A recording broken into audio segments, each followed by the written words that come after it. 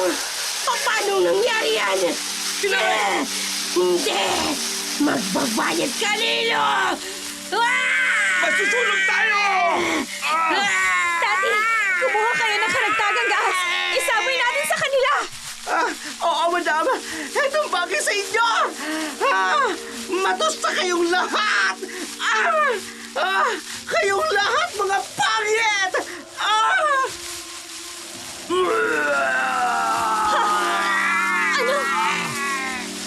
Madam! Si Ramon! Lumunang galing sa natatubog na apoy! Kung mamamatay rin lang naman ang buong angkan ko, isasama kita! Lilo! Bitawan mo ako. Pinagsisisihan ko kung bakit nakilala kita! Isang pagkakamali ang natuklasan mo ang sikreto ko ng aking pamilya! Anong gagawin ko? Sininsisi mo sa kademonyohan ng pamilya mo. Kayupan mo, wala ka bang puso? Minahal kita ng totoo. Pero niloko mo ko at iba pang babaeng nililang mo. Isasama kita sa hukay, Lilo! Tawag ng kalikasan, Lilo. Walang silbi sa akin ang mga naunang babae sa'yo. Hindi ako mabibigyan ng anak. Pasalamat ka. Ikaw ang bukod tangi kong nabuntis. Pero, ikaw pala magiging dahilan ng pagkawala ng angkan ko! Bitawan mo leeg ko. Hindi ako makahinga. Mamamatay ka! Kasama namin, Lilo! Mamamatay ka! Bitiwan mo siya, aswang! Tanggapin mo ang buntot paging ito!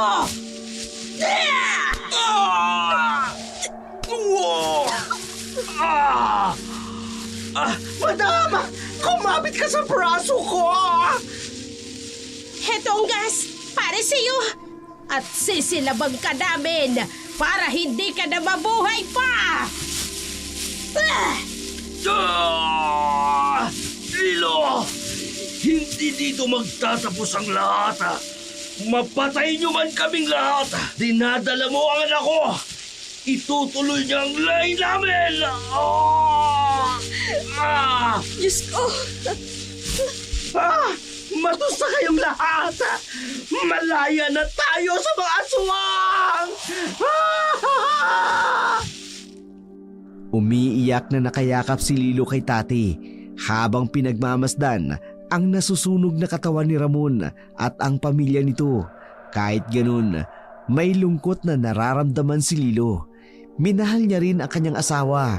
Masakit man para sa kanya, pero ayaw niyang madamay ang ibang tao sa kasamahan ni Ramon at ayaw niyang may iba pang mabiktima ang mga ito. Madam, aalis na tayo. Ako na lang po magdadrive. Pasalamat na rin tayo sa asawa mong aswang, madam. Kasi dinala niya ang kotse dito. At may masasakyan tayo pag alis. Sige, salamat, Tati. Aalis na kayo. Opo. Maraming salamat nga rin po pala, Aling Iska, sa pagtulong niyo po sa amin. Kasi kung hindi po dahil sa inyo, baka bihag na kami ng pamilya ni Ramon. Kami ang dapat na magpasalamat din sa inyo. Dahil sa lakas ng loob ninyo, ngayon ay wala ng aswang sa lugar na ito. Walang anuman po yun. Madam, ano nangyayari sa inyo? Bakit hawak-hawak niyo ang tiyan niyo? Ang sakit ng tiyan ko, Tati. Ha? Sobrang sakit. Baka manganganak ka na. Tati, ihiga mo siya sa katre. Titignan ko kung anong magagawa ko. Opo, alis ka. Dito, higa. Higa. Tulungan niyo ako. Higa. Namilipit sa sakit ng tiyan si Lilo habang taranta naman si Tati kung ano ang dapat gawin. Tiningnan naman ng matandang albularya kung ano ang magagawa upang matulungan si Lilo. Nang magising si Lilo, payapa na ang kanyang tiyan pero masakit pa rin ang buong katawan. Tati, Madam, Diyos ko, mabuti naman nagising ka na. Sobrang pag-aalala namin sa iyo. Tinugo ka. Akala ko nga mauubusan ka ng dugo eh. ang anak ko, sabihin mo sa akin, naayos lang ang anak ko. Madam, kasi... Tati, sabihin mo, buhay ang anak ko. Nasa sinapupunan ko pa rin siya, hindi ba? Ikinalulungkot ko, Lilo. Pero wala nang bata. Nakunan ka.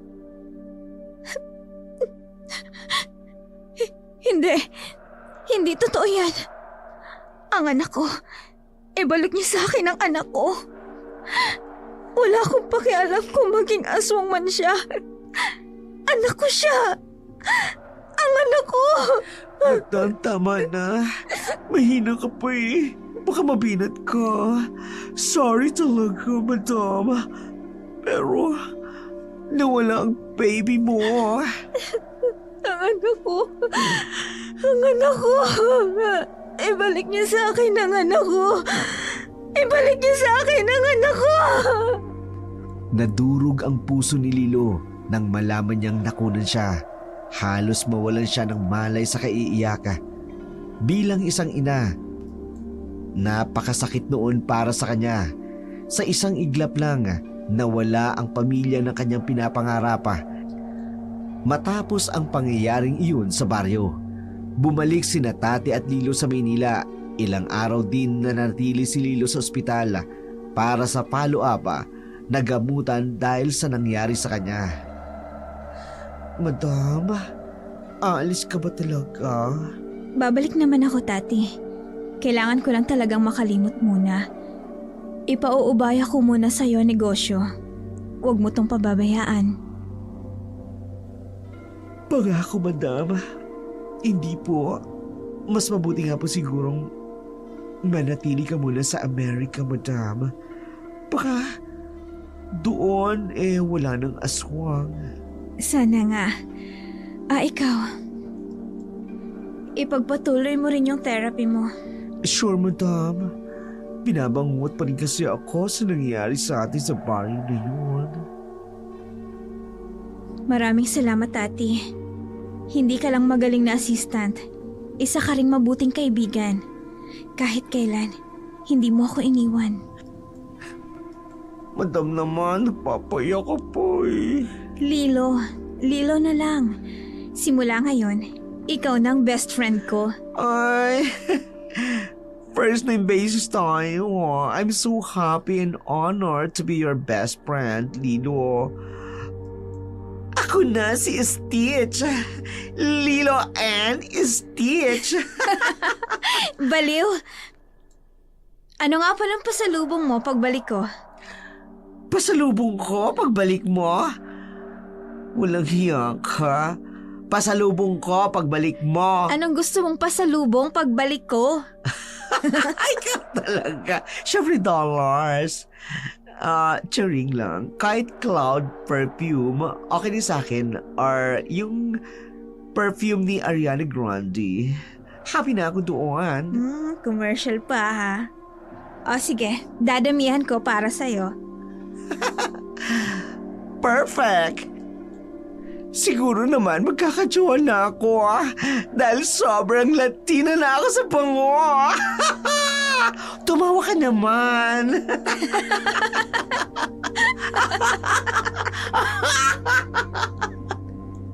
Nanatili ng ilang buwan sa Amerika si Lilo. Pilit niyang kinalilimutan ang trahedyang nangyari sa kanya. Marami ang nagtatanong sa kanya kung anong nangyari sa kanya sa maliit na baryo na yun. Ngunit tikom ang kanyang bibig. Walang nakakaalam bukod sa kanya at kay Tati tungkol sa tunay na nangyari. Si Tati naman, katulad ni Lilo, pilit niya ring ibinabaon sa limot ang malagim na trahedyang nangyari sa kanila ng kanyang boss na kaibigan niya na si Lilo.